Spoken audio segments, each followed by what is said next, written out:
What's going on, everybody? Welcome back to GmiasWorldPodcast. Today we're going to be taking a look at Week 13 in the NFL 2021, and we're going to start off with the Giants and the Dolphins.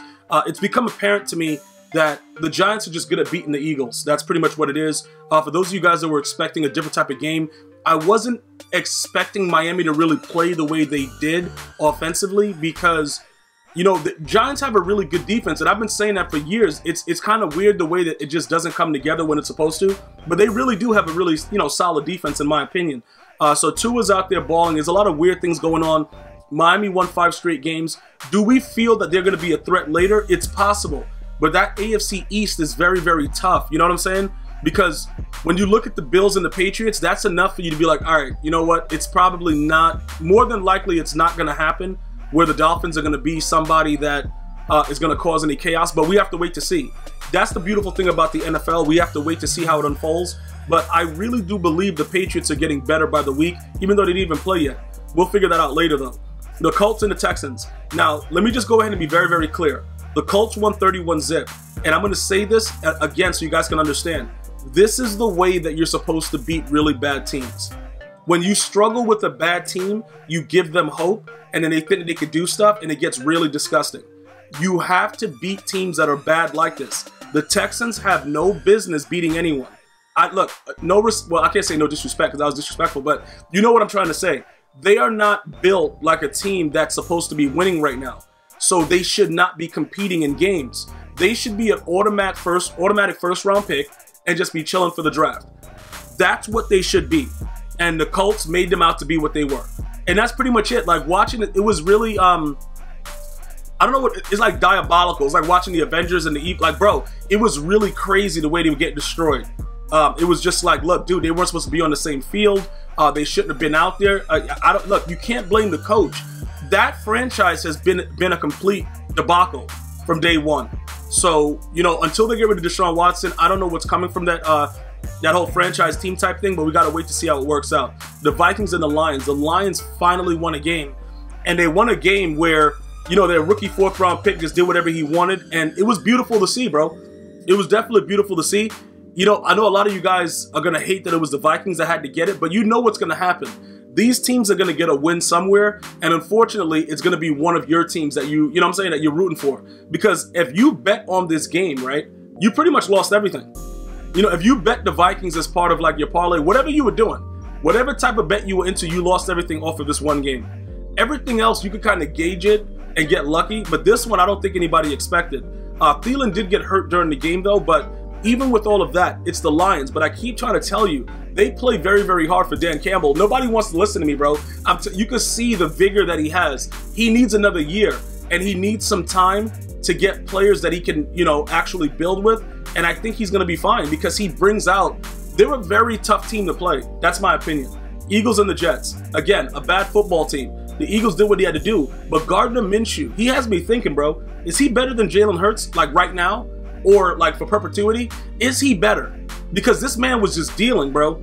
Like, remember when he's with the Jags and he was doing whatever he wanted? They had to get rid of him because of Trevor Lawrence. But when you look at this, I can't say that after their bye week, I'm confident as a head coach putting Jalen Hurts back in.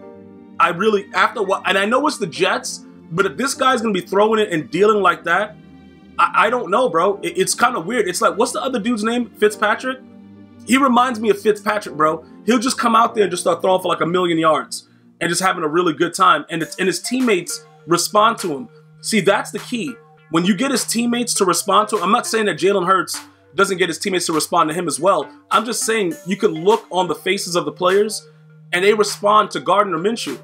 So I don't know. That's just my opinion from like me watching it. It looks like Gardner Minshew might be that guy, for the Eagles for right now. Maybe Jalen is the future, but it's going to be hard to like sit him, you know what I'm saying, when he's already won them games. It's like that type of, dilemma. The Cardinals and the Bears. All right. You already know what it is, bro. Kyler Murray out there dealing, bro. Like, bro, another Coelho, you love me in the morning, dude. Like, it was really... Look, the Cardinals are for real. And when they're healthy, DeAndre Hopkins and Kyler Murray, as those two stars are healthy, it works. The Cardinals just work. Defensively, they do what they have to do. The Bears are not really that good of a team anyway. Right now, they're struggling with injuries, so you kind of expect this kind of outcome. It's really nothing else to really say about it. Yo, Kyler Murray was just dealing, bro. He's very, very hard to tackle. He runs around like Mighty Mouse, and he's a stronger Tua. Like, he doesn't look like you could fold him. Like, Tua looks like you just fold him, bruh. You know, Kyler looks like a guy that's like a formidable Mighty Mouse. You know, a little guy that just does whatever he wants. But again, the Cardinals are 10-2. Like, we're gonna have to see what they can do. Do I believe that they'll win the Super Bowl? No, I really don't. I think once they go head-to-head with Tom Brady and them Bucks, like, it might get real nasty. But I think they're a really good team. The Chargers and the Bengals. We've been saying all year that, you know, the Bengals are a really formidable team. We've also been saying that we don't know what Justin Herbert is. Well, let me correct that. He is a franchise QB, but he has some really, really bad games this year and caused us to pause. I don't know what, you know, like what makes him play the way he's supposed to every week, but this is what we were expecting. You know what I'm saying? Like 41-22. Like, you beat the hell out the Bengals. Everybody thought the Bengals were, you know, whatever. They for real, all that good stuff. You know what I'm saying? Didn't work out like that. It just didn't work out like that. And that's what happens sometimes. And I didn't expect it to be like this. I thought it would be a closer game. But, you know, it's the NFL any given Sunday, bro. The Buccaneers and the Falcons, we all expected. Everybody that's listening to this podcast, watching it on YouTube, you downloaded it to Spotify, iHeartRadio, Android, iTunes, whatever. Everybody knew the Bucs were going to win this game. What we didn't know is how savage Gronkowski would be. Dude, it's kind of weird to understand what is driving Gronkowski. Like, some games he just goes ape and looks like he's the young Gronkowski, and then some games he's kind of slow. He'll catch the ball, he'll truck a couple guys, and, you know, he'll be like, "Ah, bro, he needs a wheelchair to get off the field." Dude, he looked very, very lively, and that's kind of scary, because if he plays like that, it's the same Tom and Gronk from the Patriots, bro. And then can you imagine having to deal with that? And then once they get AB back and all that stuff it's too much stuff going on with the Bucs, bro. The Bucs are a very, very dangerous team. And I can understand why they're still favored to win the Super Bowl. Because if you give Tom Brady all that talent around him, Mike Evans, you got it's just too much, bro. Leonard Fournette catching the ball at the backfield, going for 6. Like, dude, all right, cool. It's way too much over there. The Jaguars and the Rams. Earlier on, if you guys follow me on social media, Instagram, Twitter, Twitch, all at GmiasWorld, you would have seen that I tweeted out, like, yo, the Jags, why is this Jags and Rams game so close? And early on, Matthew Stafford just wasn't playing well. And then all of a sudden in the second half, this is what's supposed to happen. This is what you're supposed to do to bad teams. I don't get what the problem is. You go out there, you hand him a beating, and you keep it moving. OBJ doing the revived celebration. I got to see what's going to happen. See, I really don't know what to say about OBJ right now. I have to wait to see how everything, you know, unfolds. But to be fair to him, he is a new guy there. He is learning the playbook. There's a lot of things going on that we don't know about. We got to give him a chance. But like I said, I was very surprised to see the little fade route that he caught because the defender just played no D. But we'll figure it out later. Football team, Washington football team and the Raiders. This was a hard-fought win for the Washington football team. And Taylor Heineke is going to become something that a lot of you guys didn't think he was able to become because he becomes very fearless in like critical clutch moments. And that's not usual for a guy. What was he? I forgot what he was doing. Like, he was like in school doing something weird and they called him up to play. I don't know what it is, but he's living the dream. And he can throw the foot. He can sling that thing now. Don't think he can't sling it. And I just like the fact that he just doesn't care. He's going to go for it. He's going to go for that win. It's not a lot of people that would do the stuff that he's doing and just not care about anything and just go for it. And that's what he's doing right now. So I really like that about him. You know, the Raiders, you know, dude, you had chances. You had a lot of chances. You know, some people were injured on the other side of the ball, but you gotta, you know, defense had some injuries, but you guys got to play better, man. Can't do that. The Ravens and the Steelers. Andrews, you got to catch the ball. Like, I'm not going to sit up here and set trip. I know the ball looked like it was overthrown, but if he had better body position for that 2-point conversion, he would have caught it. Now, this is what's interesting about this. Big Ben winning this game. Last week, he said, you know, this is probably going to be his last year, all that stuff. A week before that, I told you he should just retire because he looks disgusting. He now may feel revitalized. He did talk about it more in an interview or whatever, but this came down to a 2-point conversion, and it just showed a lot of guts and gall. You know, John Harbaugh, he's like, yo, I don't want to go through no overtime with you guys. You guys suck. And, you know, I believe the tight end is open in the flat. I honestly believe that. It looks like some of you guys were tweeting out, oh, it looks overthrown. You know, he can't throw. Lamar can't throw. I know a lot of tight ends that would have made that catch and scored for, you know, got the 2-point conversion. to just be honest. So it was a gutsy call. It didn't work out. It is what it is. We'll figure it out later. Niners and the Seahawks, right?